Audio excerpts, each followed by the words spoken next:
US secretary Marco Rubio అని ఆయన.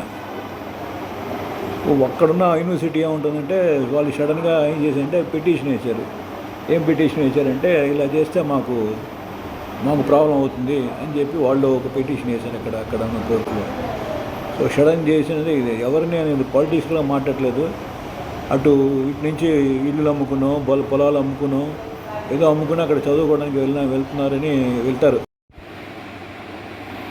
అండి నిన్న వీడియో కంటిన్యూషన్ ఏంటంటే మన ట్రంప్ గారు స్టూడెంట్ వీసాలో స్టాప్ చేశారని చెప్పారు కదా. అక్కడున్న యూనివర్సిటీ వాళ్ళు పిటిషన్ పెడితే కోర్టు ఆర్డర్ ఇచ్చిందంటే that is directed Trump's administration to not make any changes to students visa program indefinitely అని పెట్టి ఒక తీర్పు ఇచ్చిందంట. మంచి సంతోషమైన తీర్పు ఇది మన స్టూడెంట్స్ తరఫున.